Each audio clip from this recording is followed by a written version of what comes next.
சூராவுல 83வது வசனத்தில் இதை பார்க்கிறோம். அதே மாதிரி நபிகள் நாயகம் ஸல்லல்லாஹு அலைஹி வஸல்லம் அவங்களுடைய வாழ்க்கையில சிலதெல்லாம் காட்டுறான். நபிமார்களை விடுங்க, மற்ற நபிமார்களை நமக்கு யாரை அல்லாஹ் வழிகாட்டியாக, தலைவராக, கியாம நாள் வரைக்கும் இறுதி தூதராக, கடைசி தூதராக நமக்கு தந்திருக்கிறானோ அந்த ரசூல் ஸல்லல்லாஹு அலைஹி வஸல்லமுடைய வாழ்க்கையில் நடந்த சில நிகழ்வுகளை நம்ம முன்னாடி கொண்டாந்து அல்லாஹ் போடுறான். என்ன போடுறான்? உஹது போர்க்களத்தில் அவங்களுக்கு கடுமையான பாதிப்பு ஏற்பட்டுச்சு. அவங்களுடைய பல்லும் உடைஞ்சது, அவங்களுடைய மண்டையும் உடைஞ்சது. அவ பல்லையும் உடைச்சு மண்டையும் நினைஞ்சிட்டானுவ. அந்த யுத்த காலத்தில் உடைச்சு விட்டார்கள். உடைச்ச உடனே ரத்தம் பயங்கரமா சொட்டி அவங்க கவலைப்பட்டு போய் மூர்ச்சையாகி மூத்தாகி விட்டார்கள் அளவுக்கு வதந்தி பரவுது. போர்க்களத்தில், உஹது போர்க்களத்தில் நபிகள் நாயகம் ஸல்லல்லாஹு அலைஹி வஸல்லம் அவர்கள் மரணித்து விட்டார்கள் அளவுக்கு அவங்கள்ட்ட வதந்திகள் பரவுகிறது. கடைசியில் என்ன ஆகுதுன்னா, மூச்சையாய் எழுந்திருக்கிறாங்க. ரத்தம் ஓடிக்கிட்டே இருக்குது, வாயிலிருந்து ரத்தம், தலையிலிருந்து ரத்தம். அப்ப அவங்க ஒரு வார்த்தையை சொல்றாங்க. என்ன சொல்றாங்கன்னா, கைஃப யுஃப்லிஹு கௌமுன் ஷஜ்ஜு நபியஹும் வ கஸரு ருபாயியத்தஹு. நபியுடைய பல்லை, முன்பல்லை உடைத்தார்களே இவர்கள், நபியுடைய மண்டையிலே தலையிலே காயத்தை ஏற்படுத்தினார்களே இவர்கள், எப்படி வெற்றி பெறுவார்கள் அப்படின்னு ஒரு வார்த்தையை சொல்லி போடுறாங்க. வேதனை தாங்க முடியாம போர்க்களத்துல கடுமையான அடி உளுந்து, மண்டையும் வெட்டுப்பட்டு, வாயும் பல்லும் உடைஞ்சு தாங்க முடியாத வேதனையில் என்ன செய்யறாங்கன்னு கேட்டா, கைஃப யுஃப்லிஹு கௌமுன், இந்த கூட்டம் எப்படி ஜெயிப்பார்கள்? இந்த உலகமாகட்டும் மறு உலகமாகட்டும் எப்படி நீங்க ஜெயிப்பான்? என்னைய அடிச்சுட்டு நீ ஜெயிச்சிருவியா? என் பல்ல உடைச்சுட்டு நீ ஜெயிச்சிருவியா? என் மண்டையை உடைச்சிட்டு நீ ஜெயிச்சிருவியான்னு அந்த அர்த்தத்துல, அந்த கருத்துப்பட என்ன செய்யறாங்க, ரசூல் ஸல்லல்லாஹு அலைஹி வஸல்லம் இந்த வாசகத்தை சொல்லிவிட்டார்கள். சொன்ன உடனே அல்லாஹ் என்ன பார்க்கறான், ரசூல் ஸல்லல்லாஹு அலைஹி வஸல்லம் அடி வாங்கினாங்கல்ல அதை பார்க்க மாட்டேங்கிறான். அவங்க வேதனைப்படுறாங்கல்ல அதை பார்க்க மாட்டேங்கிறான். இந்த வேதனையில நீங்க கூட இந்த வார்த்தையை சொல்லிடுவீங்க, நான் கூட சொல்லிடுவேன், யார் வேண்டாலும் சொல்லிடுவோம். வேதனை வரும்போது இந்த மாதிரி அடிச்சு நாசமா போட்டு உருப்படாம போட்டுன்னு சொல்லி பாதிக்கப்பட்டவன் வாயிலிருந்து எது வேண்டாலும் வரும். இது பிளான் பண்ணி சொன்ன வார்த்தை எல்லாம் கிடையாது. இது இயற்கையா எல்லா மனுஷனுக்கு வரக்கூடிய வார்த்தை. ஆனா அல்லாஹ்வுடைய தூதருக்கு வரக்கூடாதுன்னு நல்லா பாக்குறான். ஏன் நம்ம சொன்னோம்னா சாதாரண வார்த்தையை எடுத்துக்கிடுவாங்க. அல்லாஹ்வுடைய தூதர் சொல்லிட்டாங்கன்னா சட்டமாயி போயிடும். அவங்களுக்கு பவர் இருக்கு போல இருக்க, அவங்கள யாரை அடிச்சுட்டாங்கன்னா அவங்க ஜெயிக்க முடியாது போல இருக்குது அப்படின்னு அர்த்தம் வந்துரும்ல. அல்லாஹ் என்ன செய்யறான், உடனேயே அந்த வேதனையை பார்க்காம, அல்லாஹ்வுடைய தூதர் படுற வேதனையை பார்க்காம ஒரு வசனத்தை இறக்குகிறான். லைஸ லக மினல் அம்ரி ஷைஉன், அதிகாரத்தில் உனக்கு பங்கு இல்லை. அல்லாஹ் சொல்றான், நினைச்சா உங்களை தண்டிப்பேன், திருந்திட்டா மன்னிப்பேன். உங்களை அடிச்சா மன்னிப்பு கிடையாதோ? அல்லாஹ் கேட்கிறான். அவ எத்தூப அலைஹும், நினைச்சா மன்னிப்பேன். இந்த வசனத்தில் எல்லாம் சொல்றான், உங்களை அடிச்சுட்டு வாஸ்தவம் தான், உங்களை அடிச்சதுக்காக வேண்டி அவன் ஜெயிக்கவே மாட்டானா? இந்த உலகத்துல ஜெயிக்க மாட்டானா? எதிரிகளையும் ஜெயிக்க வைப்பேன், மறுமையில ஜெயிக்க மாட்டானா? திருந்திட்டு அவனுக்கு நல்ல சொர்க்கத்தை கொடுப்பேன். அப்ப இதை சொல்ல நீங்க யாருங்கிறான். எல்லாம் என்ன கேட்கிறான், இந்த அதிகாரத்தை உனக்கு யார் தந்தா? யாரு வெற்றி பெறுவா, யாரு வெற்றி பெற மாட்டாங்கிறது ஏன் அதிகாரம்ல? உங்களை அடிச்சதுக்காக வேண்டி வெற்றி பெற மாட்டான்னு சொல்ல நீங்க யார்? எவ்வளவு கடுமைன்னு பாத்தியா? யாரை பார்த்து கேட்கிறான்?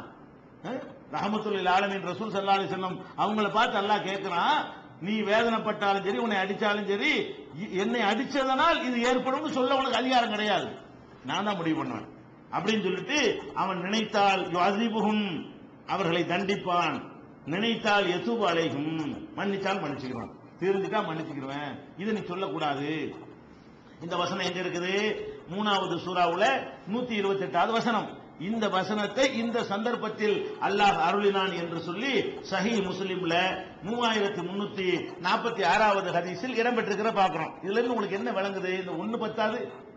நபிகள் நாயகம் ஸல்லல்லாஹு அலைஹி வஸல்லம் அவங்கள அடிச்சிருக்கிறாங்க, அவங்கள வேதனைப்படுத்திருக்கிறாங்க. அந்த கோபத்தை அவங்க ஒரு பத்வா செய்யறாங்க, ஒரு பிரார்த்தனை பண்ற, சாபம் போடுறாங்க. அப்ப இத அல்லாஹ் என்ன செய்யணும், என்னுடைய ஹபீபை அடித்தால் இப்படித்தான் நடக்கும், என்னுடைய தூதரை நடத்தால் அவர் அப்படிதான் சொல்லுவார் அப்படின்னு பண்ணாம அவன் எதை மட்டும் பார்க்கறான், அவன் நிலையை மட்டும் தான் பார்ப்பான். நம்ம பொசிஷனுக்கு யாரும் வந்துடாத. நீங்க அடி வாங்கினாலும் சரி, உத வாங்கினாலும் சரி, என் இடம் தண்ணி உன் இடம் தண்ணி, அதுல மட்டும் போட்டிக்கு வந்தீங்கன்னா விடமாட்டேன்னு காட்டுறானா? அதே மாதிரி ரசூல் ஸல்லல்லாஹு அலைஹி வஸல்லம் அவர்களுக்கு ரொம்ப பக்கபலமா இருந்தவர் அபூ தாலிப் நமக்கு தெரியும். நபிகள் நாயகம் ஸல்லல்லாஹு அலைஹி வஸல்லம் அவர்கள் ஆரம்ப காலத்துல தகப்பனார் இல்லாத பிறக்க முந்தைய இறந்துட்டாங்கல்ல, பாட்டனார் எடுத்து வளர்த்தார். பாட்டனார் இறந்த உடனே நபிகள் நாயகம் ஸல்லல்லாஹு அலைஹி வஸல்லத்தை எடுத்து வளர்த்தது யாரு? அபூ தாலிப். பெரிய தகப்பனார் தான் எடுத்து வளர்க்கிறாரு. வளர்த்தது, கல்யாணம் பண்ணி கொடுத்தது, அவங்களுக்கு வியாபாரத்தை கற்றுக் கொடுத்தது, எல்லாமே அவர் தான் செஞ்சார். அபு தாலிப் தான் அவங்களுக்கு எல்லா வகையிலையும் கார்டியனாக பொறுப்பாளராக இருந்தார்கள். இறை தூதர் அறிவிச்ச பிறகும் அவர் வாழ்ந்தாலும் அவர் இஸ்லாத்தை ஏற்றுக்கொள்ளல.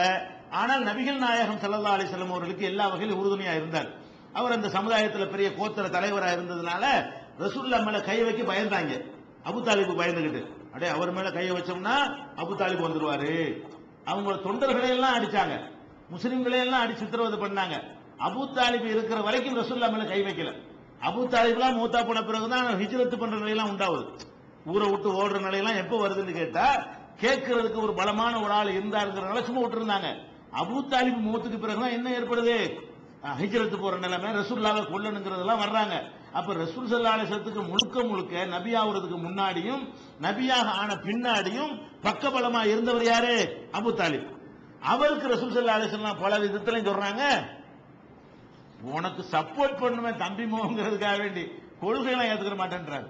அவருக்கு பல சந்தர்ப்பத்தில் போய் சொல்றாங்க, உன் கொள்கை நீ தனியா வச்சுக்க, உனக்கு சப்போர்ட் கொள்கைக்கு கிடையாது, என் தம்பி புள்ளங்கிறது தான், அதனால உனக்கு சப்போர்ட் பண்றேன்னு சொன்னாரு. தவிர கடைசி வரைக்கும் அவர் இஸ்லாத்தை என்ன செய்யல, ஏத்துக்கல. ரசூல் ஸல்லல்லாஹு அலைஹி வஸல்லம் கொள்கை தான் சரி என்று உணர்ந்து ஏற்றுக்கொள்ளவில்லை.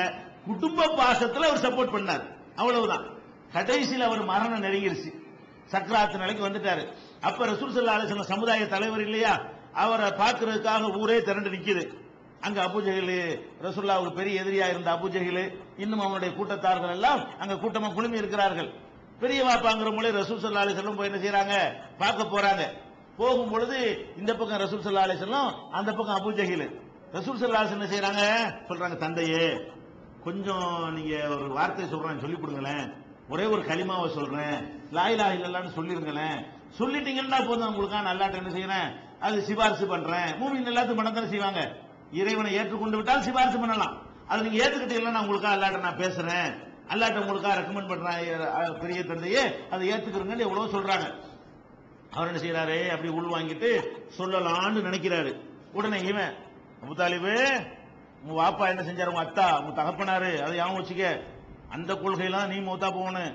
உன் பாட்டனார் எந்த கொள்கையில் இருந்தாரு, உன் பாட்டனார் எதை வணங்கினாரு, உன் முப்பாட்டனார் என்ன வணங்கினாரு, அதை நீ மாறக்கூடாதுன்னு சொல்லிட்டு அங்க இருந்து அவன் ஓதுறான், தட்டு மாறுறாரு. என்ன செய்யறாரு, அபூஜஹில் சொல்லும் போது அது சரி மாதிரி தெரியுது, இவங்க சொல்லும் போது இது சரி மாதிரி தெரியுது. இப்படி ரெண்டு பேரும் மாறி மாறி சொல்றாங்க. கடைசியா ரசூல் ஸல்லல்லாஹு அலைஹி வஸல்லம் சொன்னது எடுபடல, அபூஜஹில் சொன்னது எடுபடுது. மூத்தா போன சொல்லிட்டாரு, என் அப்பன் பாட்டன் எந்த கொள்கையில் இருந்தார்களோ அந்த கொள்கையிலே நான் மரணிக்கிறேன், இதை சொல்ல மாட்டேன்ட்டார். எதை, லா இலாஹ இல்லல்லாஹ்ங்கறத வணக்கத்து அல்லாஹ் யாரும் இல்லைன்னு சொல்ல மறுத்து விட்டார். இதை பண்ண உடனே ரசூல் ஸல்லல்லாஹு அலைஹி வஸல்லம் தாங்க முடியாத வேதனைய, யாரோ வர்றாங்க, அபிசினியாவில இருந்து வர்றாங்க, ரோமாபுரில இருந்து வர்றாங்க, இஸ்லாத்தை ஏத்துக்கிறாங்க, நம்ம வீட்டுல நம்மளை எடுத்து வளர்த்த பெரியவாப்பா நரகத்துக்குள்ள ஆயிட்டாரு என்று தாங்க முடியாம தன்னை தானே மாய்த்து கொள்ற அளவுக்கு கவலைப்பட்டு அழுகுறாங்க. உடனே அல்லாஹ் என்ன செய்யறான், கண்டிக்கிறான். இந்த நேரத்திலையும் இன்னக்கலா தஹதீமன் அஹ்பப்த முஹம்மதே, நீ விரும்பின ஆளுக்கெல்லாம் உனக்கு நேர்வழி காட்ட இயலாது. வலாக்கின் அல்லாஹ் யஹ்தி மய்யஷா, நாடியவர்களுக்கு நான் தான் நேர்வழி காட்டுவேன். என்னமோ நீங்க சொன்னா நேர்வழிக்கு வந்துருவாரோ, உங்க பெரியவா பண்ணா நீங்க நேர்வழியில் சேர்த்துருவீங்களோ, நான் அதை டிசைட் பண்ணனே யார நேர்வழிக்கு வரணும் யார் வரக்கூடாதுங்கிறது என் கையில இருக்கே தவிர உங்க கையில கிடையாது. அப்ப உங்க பெரிய தகப்பனாரே உங்களுக்கு நேர்வழியில கொண்டு வர இயலாது, அதுக்காக நீங்க கவலைப்படவும் கூடாது. அப்படின்னா என் தீர்ப்பு தப்புங்கிறீங்களா அப்படின்னு சொல்லி அல்லாஹ் கண்டிக்கிறான். இந்த வசனம் 28வது சூறாவுல 56வது வசனம். எந்த வசனம், நீ நாடியவர்களுக்கு நேர்வழி காட்ட மாட்டாய். இந்த வசனம் இந்த சந்தர்ப்பத்தில் தான் இறங்கியது என்ற செய்தி சஹீஹுல் புகாரியில 1360, 3884, 4772 ஆகிய ஹதீஸ்ல பார்க்கிறோம். அப்ப இறைவனை பொறுத்த வரைக்கும் அவனுடைய அதிகாரத்தை எந்த மகானுக்கும் எந்த பெரியாருக்கும் யாருக்கும் அல்லாஹ் கொடுக்கவே இல்லை. முழு அதிகாரத்தையும் ஒரே ஒரு இடத்துல குவித்து வைத்துக் கொண்டு அவன் நினைத்ததை சாதித்துக் கொண்டிருக்கிறான். லிமா யுரீத், நினைத்ததை நான் முடிப்பவனாக இருக்கிறேன் என்று அல்லாஹ் தனக்கு தானே என்ன செய்யறான், பெருமையா சொல்லிக் கொள்றான். அப்ப நினைத்ததை முடிக்கிறவன்கிற ஒரு பவர்ல இருக்கக்கூடிய அல்லாஹுக்கு இணை கற்பித்து நிறைய தெய்வங்களை உண்டாக்கி விடாதீர்கள் இது மற்ற சமுதாயத்திற்கு சொல்வதை விட நம்ம சமுதாயத்திற்கு சொல்ல வேண்டி இருக்கிறது. இந்த நபிமார்களுடைய வரலாறுகளை எல்லாம் மனதிலே பதிய வைத்து மிக அருகிலே மிக நெருக்கமாக இருக்கிற அல்லாஹ்விடத்திலே நேரடியாக தொடர்பு கொண்டு எந்த கஷ்டம் வந்தாலும், எந்த நஷ்டம் வந்தாலும், எந்த துன்பம் வந்தாலும், எந்த கோரிக்கை வந்தாலும் அவன்கிட்ட கேட்டா அவன் தருவான். யார் வழியாக கேட்டாலும் அவன் தரணும்னு கேரண்டி கிடையாது. உங்க வழி யூனுஸ் நபியுடைய சமுதாயத்தினுடைய துவாவை ஏத்துக்கிட்டு யூனுஸ் நபி துவாவை ஏத்துக்கிறாம விட்டமாம, அவன் இப்ராஹிம் நபி தன் மகனுக்காக கேட்ட துவாவை ஏத்துக்கொள்ளாமல் விட்டுருக்கிறான்.